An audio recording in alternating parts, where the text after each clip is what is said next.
Welcome into a joint Gators territory and Warchant.com preview of this week's big game between Florida State and Florida. It's rivalry week, and the Gators and the Seminoles will get it on with both teams playing for bowl eligibility. Obviously, a lot of storylines at both programs. Florida State starting the season 0-4. They've kind of won 5 of the last 7 to get in this position where they could be playing for a possible bowl trip. And Florida obviously has kind of gone the opposite direction, which led to Dan Mullen's firing earlier this week. So that's probably the big storyline this week. I'm Ira Schoffel, managing editor of Warchant.com. I'm joined today by Michael Langston, who works with me at Warchant.com, and also Conner Clarke, who's with Gators Territory, the Florida State on the Rivals Network. So thanks for joining me, guys. How you guys doing? Doing well, thank you. Yep, doing really good, Ira. Should be an interesting week. Just both recruiting and football. Certainly interesting dynamic with both of these teams where, certain times both of them look the same when you look at it. Just there's times where Florida's bad. There's times where Florida was good, and then there's times where kind of FSU was kind of had some moments. So I think both teams are kind of looking kind of to finish off in a positive way. Yeah, well, as you said, we're going to talk about recruiting some. We're going to talk about the team perspective as well. Conner, obviously the big news out of Gainesville was with the shakeup on the coaching staff. Dan Mullen's out. It looks like they've started their coaching search. I'm sure they'll act as quickly as possible. How is that? Kind of what's your impression, Ben, of how the team has handled that news? I know I saw the press conference with Coach Knox, the interim head coach, and he said the players have had a good attitude. They're trying to finish the season strong. It's a rivalry game. It'll be senior day. Is that the kind of vibe you're getting around the program right now? Absolutely. Like you said, it's always tough when you lose your head coach going into your final game of the year or at any point during the year, but especially going into a rivalry game. But a lot of these kids, it's not hard to get up for Florida State. And if you have a problem with that, you probably shouldn't be playing college football, to be honest with you. It's a game that a lot of these kids played high school football together or knew each other throughout the recruiting process and ended up going to different schools.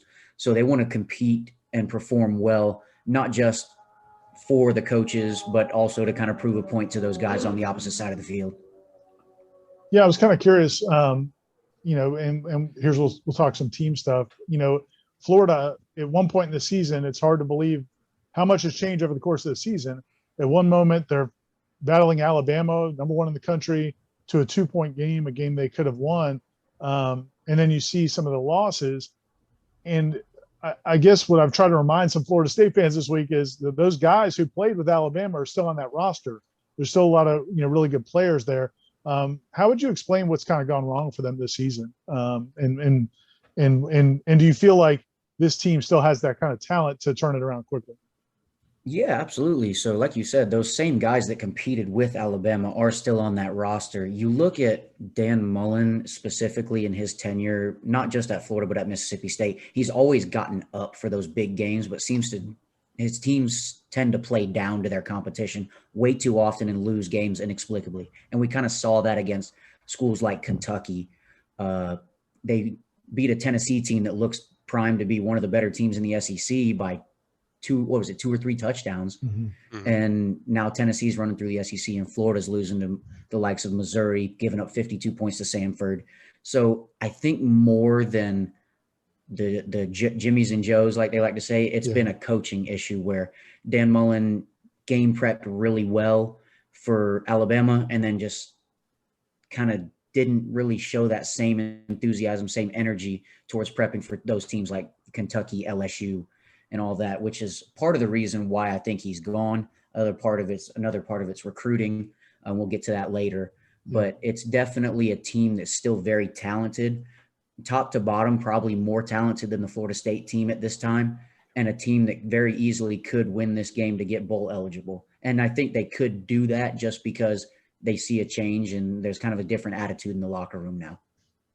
Yeah, I was going to ask both of you guys to talk about that from a recruiting standpoint. If you look at these two rosters, and I think Corey put out something earlier this week looking at the recruiting profiles of each player that's going to be in the starting lineup for these two teams. And, because of everything that's happened at Florida State the last 3 or 4 years, coaching changes, having a tough time with the early signing period, players coming and going because the transfer portal with coaching changes, it seems like as you said, Florida would have a big advantage in terms of overall talent. Michael, you've seen a lot of these kids coming up through the recruiting process. How would you describe to FSU fans who maybe haven't watched Florida much this season, what some of the players when you look at that Florida roster that you think those are guys Florida State's really going to have to watch out for? Yeah, I mean, they're really talented. I mean, guys like Jacob Copeland, very talented receiver. I mean, the consistency there from the quarterback, obviously running back. They have a lot of talent there. They can get that going. I kind of look at similar to, we're going to the game with Florida State that, when they played Miami, Miami's more talented than FSU. Florida's more talented than them. Who's going to execute the best? Now, the good thing about FSU is they're much more consistent. Ever since Jordan Travis has been the full-time starter, he's been a guy that they look normal. That's kind of what I've talked about with FSU. You're looking normal. And I think it's really just, what this Florida team wants to do. I mean, when I watched Florida, I watch Florida every game. I've watched them every week. And when I watch Florida, it's like, now this takes on the make of the coach. It's like they didn't even care. Like when you're playing the way you don't even care. Like you're playing Stanford, you're giving up 50 points and a half. You don't care when you're doing that, when you have that much talent. So maybe now that's out of the picture, you see a really rejuvenated Florida. And so I think you're going to see a lot of talent, and they're going to mostly get into it. And then the factor for FSU is, if you get an early lead, that's kind of, I think, really key for FSU in that game, to get the lead and see how these kids react from Florida, or vice versa. If Florida gets a lead, to get some, I think it's really big in the start of the game as far as getting early emotion. And I think recruiting wise for Florida, I think about all the jobs. I'm not just saying that because Connor's on here, but all the jobs, I think Florida is the most attractive job when you look at geographics, what they can offer, the type of coach. So you're going to get a good coach. You're never going to get somebody really good. And I think the biggest take for Florida is they need to get somebody that can recruit, that wants to recruit, that shows they care about recruiting. Right now, when we watch Dan Mullen, I didn't see a guy that cared. He comes off as kind of weird sometimes with different people. And so, I think you get Florida in there with a guy that's active with recruiting. I think it greatly benefits Florida. We've seen what Florida can be when they get somebody in there that has that kind of mindset. Yeah, kind of following up on that.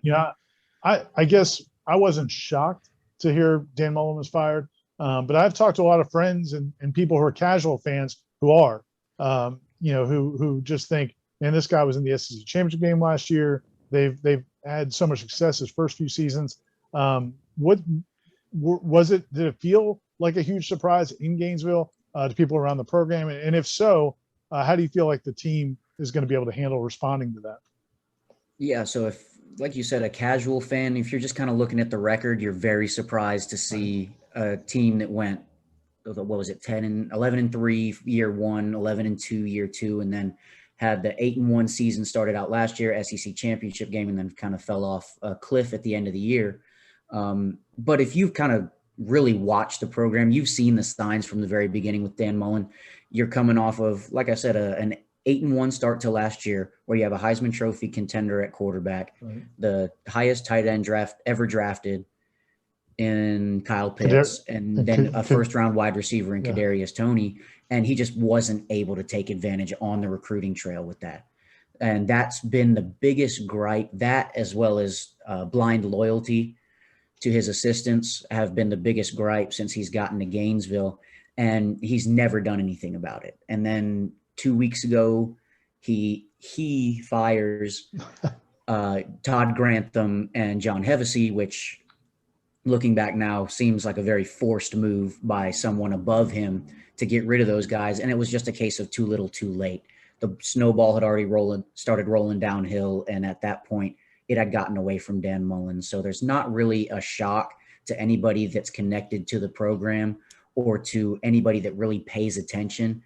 As far as player perspective, I know a few people around the program that have had mixed reviews, where some people are not necessarily happy that he's gone, but there's no longer that looming of, hey, your coach might be fired at the end of the year type deal. It's out of the way. They can focus on the game and stop worrying about if their position coach or if their head coach is still going to be there. Kind of gets that distraction out of the way, and they can go ahead and prepare for this Florida State game. Let's stick with you real quick. When you look at, one of the big questions, obviously, people on the internet are asking is what's going to happen at quarterback with Emory Jones and Anthony Richardson. I don't think we have an answer on that unless you want to share with us what you know. But even if there's, depending on which one it is, what would you say? Who do you think gives them a best chance to win? I know that was a big topic of discussion all season. Anthony Richardson obviously can make some amazing plays. Also seemed like maybe he had some turnover issues. Emory Jones has been a little bit more consistent, probably. Also a really good runner. Also can make some great plays, and obviously has a big arm. Who do you think gives Florida the best chance to win this game? So actually, it looks like Anthony Richardson is going to get his second career start against Florida State this week. Emory Jones, there's a little bit of rumors going around that he may have injured his leg at practice. So Anthony Richardson looks to be set to get his second career start. I think Anthony Richardson is by far your most dynamic player, and his ability to push the ball down the field a little bit better than what Emory Jones does gives Florida the ability to spread out defenses. When Emory Jones was playing, it was a lot of short passes. It's a lot of one reads, get it out, or take off and run. I think the best example of that was the LSU game where Florida was struggling going into the second half. Mm-hmm. Anthony Richardson comes in and the offense looks completely different. He's able to push the ball down the field, open up the passing game, and thus open up the offense. Both of them have had turnover issues. I think Emory Jones has thrown 10 interceptions this year. Anthony Richardson has thrown 5, puts Florida like in the top 10 as far as total number of turnovers on offense in the country.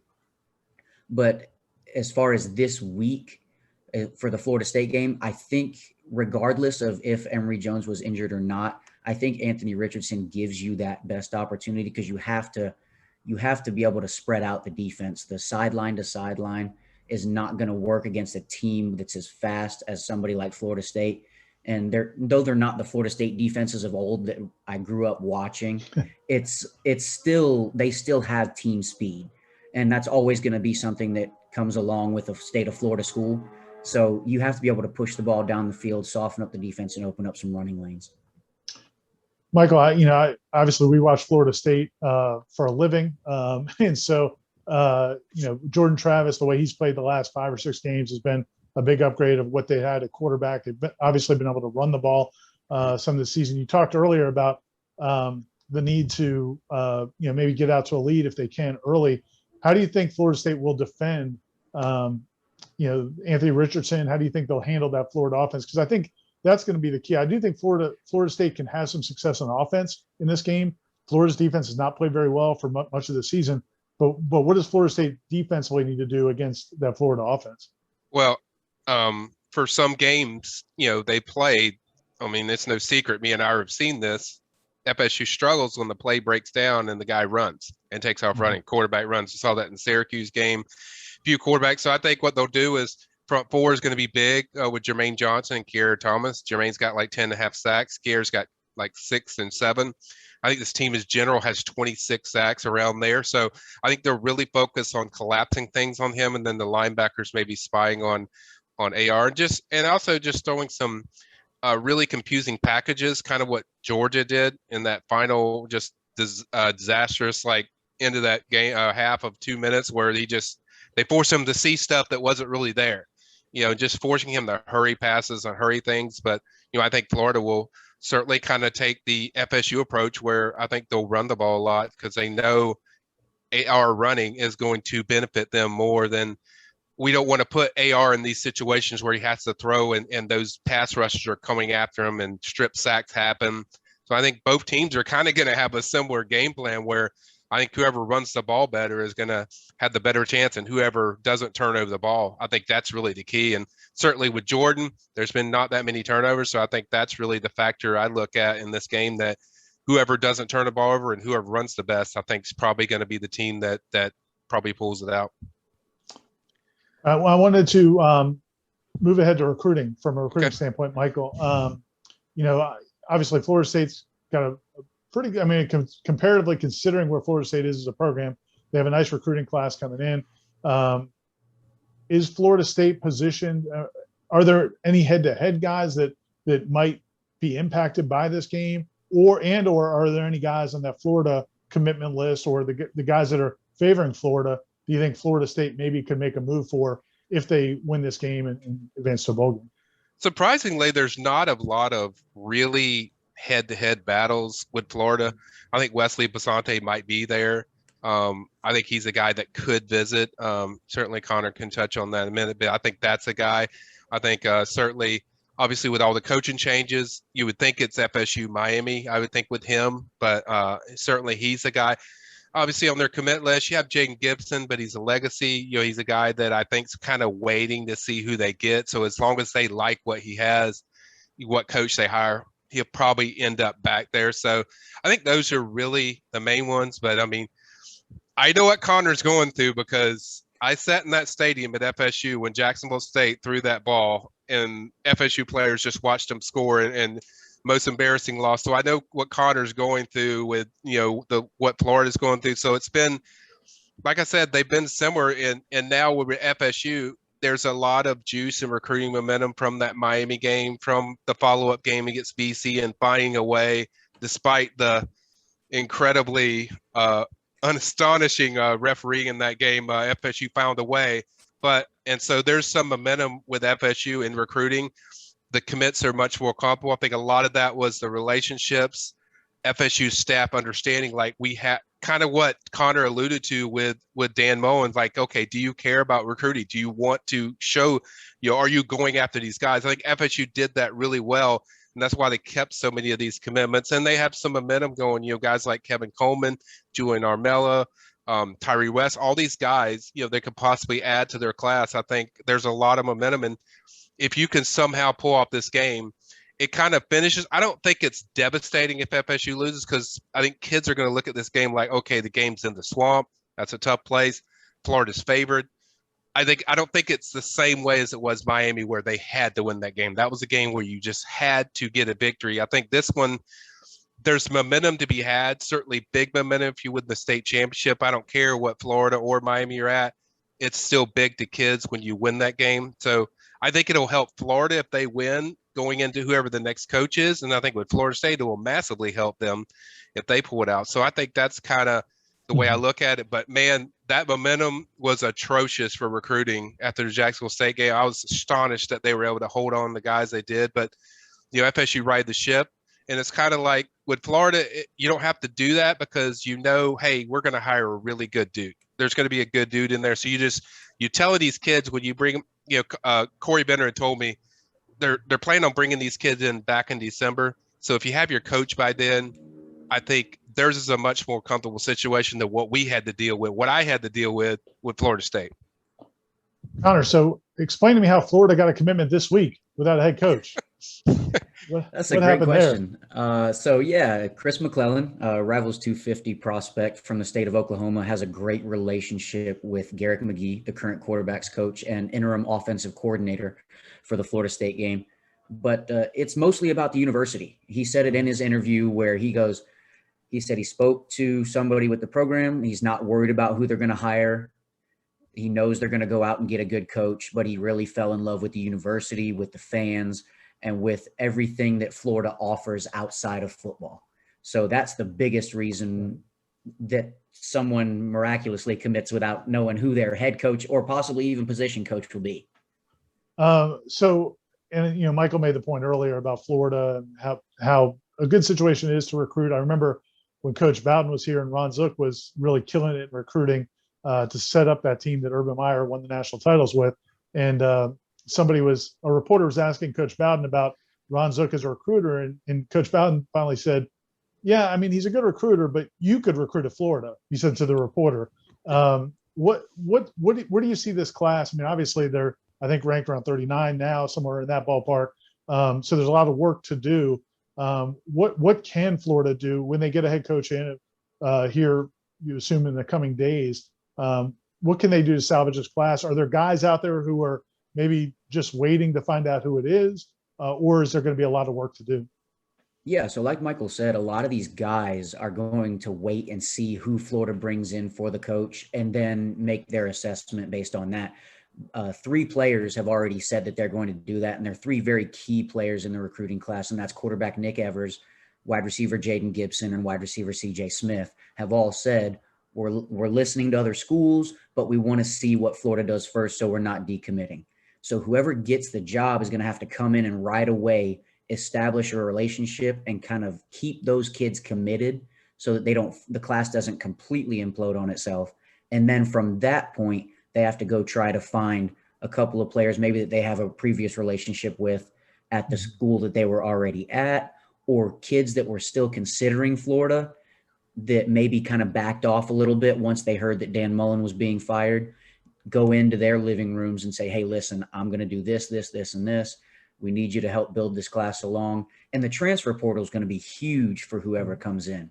You're not going to pick up and go from the number 39 class, which they have right now, and get yourself back into the top 15, top 10, whatever you need to do. So you go get who you can at the high school level, and then you're going to have to fill all those holes that you missed from the recruiting class through the transfer portal. Is there a overall number one choice for the fan base in terms of who they want to be the coach, and or is it split up between some of the different candidates? So there's a couple different candidates out there, but I think the prevailing favorite right now is Billy Napier, who's out at Louisiana Lafayette. He's got a fantastic track record as an assistant coach. He's turned a Louisiana Lafayette team that had 0 10-win seasons in their program history to 3 straight 10-win seasons, and is known as a tenacious recruiter. Big thing with Florida, they went the coordinator route with Dan Mullen, somebody that didn't really prioritize the recruiting trail, and they see where it's gotten them here. So they're going to definitely prioritize a recruiter in this situation. Sounds good. All right. Well, I appreciate both you guys taking the time, and should be a great game this weekend. Plenty more coverage over there at Gator Territory on the Florida rival site. We'll have plenty of coverage at warchant.com as well, and plenty of reaction. There won't be recruits there, though. They, as Michael said, or I guess as you said, Conner, they kind of scrapped the official visits for this week, and they're going to push them back until later in December. But there's obviously a lot to watch as we get forward to this game Saturday at noon, and then the early signing period in December. So thanks both you guys for taking the time, and we look forward to happy Thanksgiving, and we look forward to talking to you guys soon.